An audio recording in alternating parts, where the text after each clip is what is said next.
Hello, I am Ilan Kelman at University College London and the Arctic University of Norway. I will be speaking about avoiding disasters, particularly in Antarctica. Sadly, disasters do happen in Antarctica. Many people who go out there tragically never return, as we see on the screen. No one forced them to go to Antarctica, and they knew the risks. Are these Antarctic disasters different from the rest of the world when people do not have choices?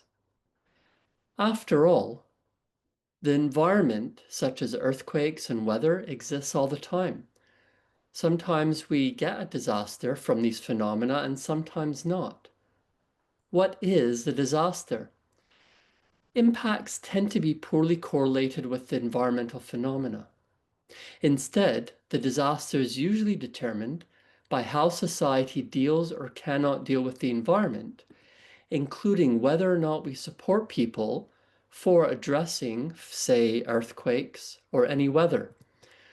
The problem in this photo that I took in Northern England is not that a lot of rain led to an underground river to rise. The problem is that there was a house over the river without flood measures. We hear so much about storms and floods being dangerous. It is us who are dangerous. In failing to stop infrastructure and people from being damaged, when we know exactly how to stop this damage in a flood or earthquake or other environmental phenomenon. We know prevention is better than cure, yet we so rarely do it. We are forced to be poor, which means that we must live on marginalized land. Money went to the military rather than to the roads, so there is no bridge across the river to get to the school, and kids' education is impeded. Kickbacks to developers let houses be built in the floodplain, and no one suggested to build those houses with flood or earthquake risk reduction measures. Actually, the neighbors down the street, they objected. They publicly called out corruption on the town council. Then they were shot. None of this links to the rain or the storm or the earthquake or the weather. It is about us. Which means disasters are not caused by the environment. Disasters are not from nature. Disasters are not natural. They emerge from human decisions forcing others into vulnerable circumstances. We avoid the phrase natural disaster. We just call them disasters. No natural disasters. They are from our choices. And this is what I describe in my book called Disaster by Choice, about who makes choices and why to create disasters. It is now also available in German, but it could be available in other languages. So let me know if this idea that disasters are not natural could be translated into your language. What does this mean for Antarctica? For Antarctic disaster prevention and Arctic disaster risk management and disaster risk reduction and Arctic humanitarianism? You are familiar with the usual scenarios. When the Norwegian yacht Berserk set off its emergency beacon in McMurdo Sound in 2011, a New Zealand naval vessel responded. It could not find the yacht or its 3 crew members. Violations of Antarctic law by the yacht's captain, who had been dropped off on the continent and so was not aboard the boat when it disappeared, meant that vulnerability had been created. Of course, Antarctic storms can sink boats. Why test that theory in practice? We can also interpret individual medical situations within these disaster ideas. During the 1961 Antarctic winter, a Soviet doctor had to remove his own appendix, and he fully recovered.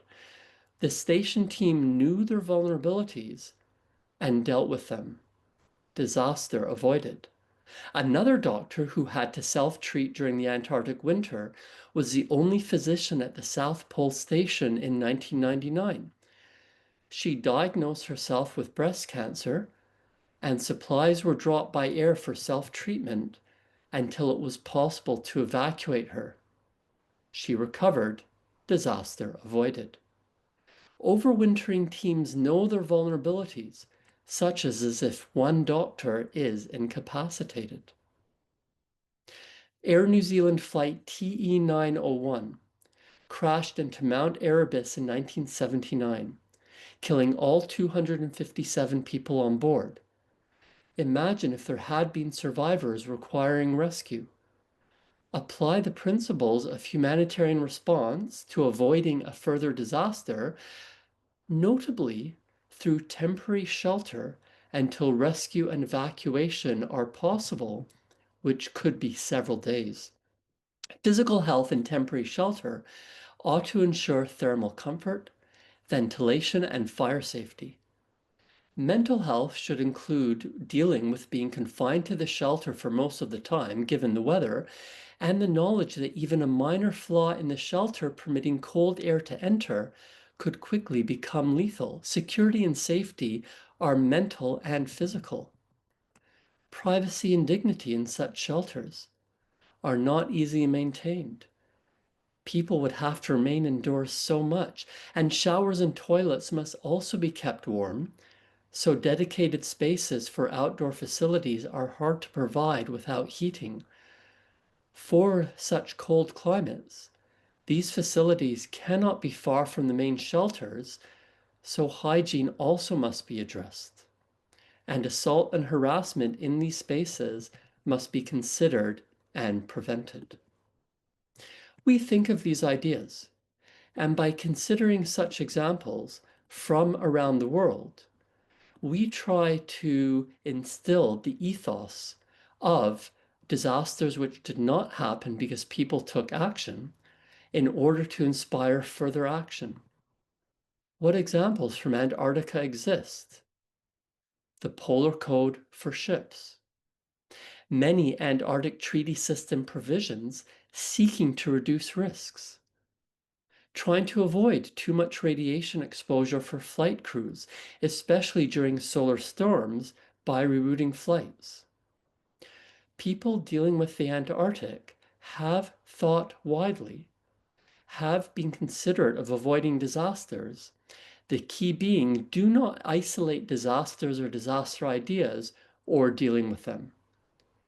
So thinking further, what does this mean for our understanding of the Antarctica, for Antarctica, especially its relevance to society?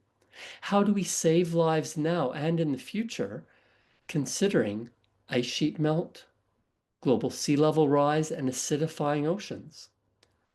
How do we deal with possible disasters and avoid them for possible settlements across the continent in coming decades and centuries? With the baseline that disasters do not happen in isolation and disasters are not natural, they can be avoided, including within our understandings of and relationship to Antarctica, especially considering the more than human and what disasters mean beyond human impacts. It is up to us now to avoid disasters, to act on avoiding disasters for Antarctica. Thank you.